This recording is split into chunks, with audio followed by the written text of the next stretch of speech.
Assalamu alaikum students. This is your fifth chapter in history by the name Vadayars of Mysore. Here in this chapter we will discuss about the kings, the rulers, the emperors who have ruled in Mysore during Mysore state before the enter of British, and also during the British rule, and also after the after leaving the British from India. This Vadayar dynasty. Vadayar. Who are these Vadayar? Students, Vadayar is actually a name of the family. Okay, the family of kings, the family of rulers, the family of emperors who have been ruled in Mysore state. Mysore was, I think you are getting confused up by listening the Mysore state. Yes, before 1956, Karnataka was not a state. State was actually in Mysore. Mysore was a state. Mysore was not a district as today Mysore is a district of Karnataka. Before it was a big state. Okay, it was very big state, more bigger than Karnataka. This state was consisting of some parts of present Telangana, some parts of present Andhra, some parts of present Tamil Nadu, and some parts of present Kerala. So this all was combiningly formed a Mysore state. Okay, before entering of British, there was rule of Vadayar's family. Okay, Yaduraya, he was the first king of Mysore Vadayars. Yaduraya, he is a Yaduraya. He was the first king. He ruled from 1399 to 1423, almost 24 years. Okay, and Gandhabherunda. It is a name of a bird who has two heads. Bird with two heads. It was a symbol of the state, Mysore state, and it was an emblem, symbol, alamat. What we say in our language, in our mother tongue. Gandhabherunda. It is a kind of bird who has two heads. Okay, and it was a symbol of the rule,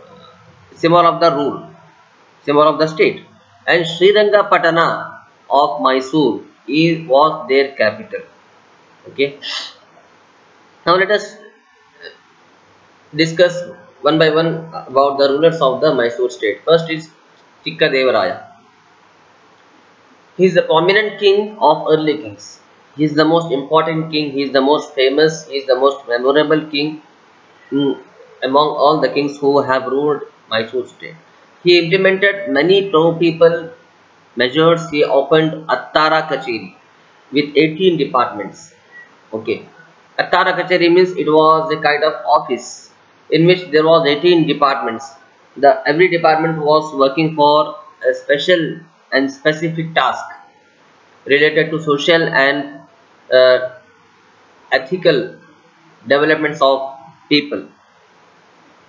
तो बच्चों, ये आपका वडेयर्स of Mysore, ये 5th chapter है। इस chapter में हम देखेंगे कि मैसूर स्टेट में कितने बादशाहों ने किस तरह हुकूमत की। अब आपको कंफ्यूज हो रहा होगा, Mysore state sir, Mysore state क्यों कर रहे हैं जबकि मैसूर एक डिस्ट्रिक्ट है। हाँ, मैं आपको बताता चलूं, कर्नाटका पहले स्टेट नहीं था। कर्नाटका स्टेट बना 1956 के बाद। कर्नाटका स्टेट बनने से पहले मैसूर जो कि आज डिस्ट्रिक्ट है, वो पहले स्टेट था। पहले वो स्टेट था, it was a state before. इस स्टेट पर वडेयार खानदान के बादशाहों ने बहुत अरसे तक हुकूमत रचाई। ठीक है, और वडेयार खानदान का सबसे पहला बादशाह था चिक्कादेवराया वडेयार। ओके, चिक्कादेवराया वडेयार। ओके, और गुंदाभेरुंदा, ये एक्चुअली एक बर्ड का नाम है। ठीक है, हाँ बच्चों, ये आप देख सकते हैं, ये इससे कहते हैं गुंदाभेरुंदा, यानी ये एक तरह का बर्ड है जिसके 2 हेड्स हैं। ठीक है, ये जो गुंदाभेरुंदा है, ये वडेयार डायनेस्टी मैसूर स्टेट का सिंबल था। ठीक है, क्या था? मैसूर स्टेट का सिंबल। और बच्चों, श्रीरंगपटना मैसूर स्टेट का कैपिटल था। अब आइए पढ़ते हैं चिक्कादेवराया, जो कि मैसूर स्टेट के बादशाहों में से सबसे मशहूर बादशाह गुजरा है, सबसे इम्पोर्टेंट और मशहूर सबसे फेमस बादशाह गुजरा है। ये वो बादशाह है जिसने अत्तारा कचेरी के तौर पर एक ऑफिस ओपन किया जिसका नाम था अत्तारा कचेरी। ठीक है, उसका इमेज भी मैं आपको बताऊंगा। यहाँ पे अत्तारा कचेरी, ये ऑफिस उसने बनाया अत्तारा कचेरी। ठीक है, किसने बनाया? ये चिक्का देवराय ने बनाया। इसमें 18 अलग अलग डिपार्टमेंट मौजूद थे और हर डिपार्टमेंट में अलग अलग इश्यूज पर काम हुआ करता था, वर्क होता था। ठीक है, और इसने एक डैम भी बनाया कावेरी रिवर के किनारे, कावेरी नदी के किनारे इसने एक डैम बनाया। क्यों बनाया डैम? ताकि खेती बाड़ी करने वालों को सहूलत हो। ओके, इसने एक डैम भी बनाया ताकि खेती बाड़ी करने वालों को आसानी हो, श्रीरंगपटना के नियर में, और आज भी वो डैम मौजूद है। ठीक है, he introduced thrift in his administration, और जब वो बादशाह बना तो उसने अपने खजाने में अच्छा खासा मुनाफा कमाया। ठीक है, उसने बिजनेस को बढ़ावा देकर बिजनेस आगे बढ़ाकर बादशाही खजाने में अच्छा खासा प्रॉफिट उसने कमाया। ठीक है, इसी वजह से एक बेहतरीन बिजनेसमैन बनकर, एक कामयाब बिजनेसमैन बनकर इसने अपने बादशाही खजाने में अच्छे खासे मुनाफा कमाने की वजह से लोगों ने उसे ये टाइटल दिया, लक़ब दिया, नवकोटि नारायणा। किसे कहा जाता था नवकोटि नारायणा? चिक्का देवराय को। स्टूडेंट्स, ये इंपॉर्टेंट पॉइंट से याद रखिए, चिक्का देवराय वड़यार को नवकोटि नारायणा टाइटल दिया गया था। ओके, और मैसूर स्टेट जो है बहुत खुशहाल हालत में था। मैसूर की हुकूमत उसके दौर में बहुत खुशहाली का दौर गुजर रहा था उसके हुकूमत में। लेकिन जब चिक्का देवराया मर गया, इसके बाद जो लोग बादशाह बने उसके खानदान से, उतने बेहतरीन, उतने बहादुर बादशाह नहीं थे जितना चिक्का देवराया था। इस वजह से चिक्का देवराया के मरने के बाद डालावॉयस जो है, ये भी एक बादशाह है, इसने चिक्का देवराय की हुकूमत पर कब्जा जमाया। ठीक है, डालावॉयस। अब आइए नेक्स्ट पढ़ते हैं हैदर अली के बारे में। हैदर अली, ये हैदर अली एंड टीपू सुल्तान। हैदर अली जो है डालावॉय नंजाराजय्या, ये जो बादशाह का नाम है डालावॉय नंजाराजय्या, इसके आर्मी में हैदर अली कमांडर थे। कौन थे? कमांडर। कमांडर का मतलब आर्मी का लीडर। आज भी हमारे पास इंडियन आर्मी होती है ना, उनका भी एक कमांडर होता है, मतलब ये कि उनका एक लीडर होता है। जैसा आपके क्लास में क्लास लीडर होते हैं ना, उसी तरह आर्मी में भी लीडर होता है। सारे आर्मी के सोल्जर्स, सिपाही उस लीडर की बात मानना होता है। तो डालावॉय नंजाराजय्या की आर्मी में हैदर अली लीडर थे। वो हैदर अली बहुत बहादुर थे, बहुत बहादुर और ताकतवर थे, बहुत मजबूत इंसान थे।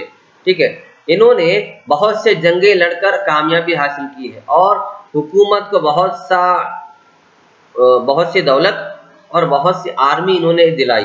ठीक है, हुकूमत को बहुत सी दौलत इन्होंने दिलाई, यानी बहुत से फायदा मुनाफा उन्होंने कमाया और बहुत सी आर्मी इनके कमांडेंट में ज्यादा हुई, आर्मी बहुत बड़ी हुई। ठीक है, इसके बाद this made him gain respect from the king.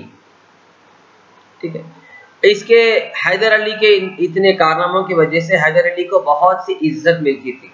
King उसके बहुत इज्जत करता था। किंग जो बादशाह है डालावॉय नंजाराजय्या, हैदर अली की बहुत इज्जत करता था। ठीक है, when there was a revolt in capital city, Hyder Ali suppressed it and restored the king of Krishnadevaraya Wadayar and removed the Dalavoy and took over the administration। ठीक है, जब और एक कुछ दिनों के बाद और एक बैटल हुई और एक जंग जब हुई कैपिटल श्रीरंगपटना में, जब और एक जंग हुई तो हैदर अली ने कृष्णदेवराय वड़यार जो सामने से जंग लड़ने आया था डालावॉय से, उसे हराया। ठीक है, हरा के डालावॉय वो बादशाह जो था, बादशाह को हटाकर खुद बादशाह बन गया। हैदर अली अपने बादशाह को हटा दिए, डालावॉय को बादशाह की कुर्सी से हटा दिए और खुद बादशाह बनकर हुकूमत करना शुरू की। ठीक है, ये जो ही हैदर अली बादशाह बने तो उन्होंने अपनी हुकूमत को एक्सपैंड करना शुरू किया, अपनी हुकूमत को फैलाना शुरू किया और अपनी हुकूमत की बॉर्डर को, अपने मैसूर स्टेट के बॉर्डर को बड़ा करना शुरू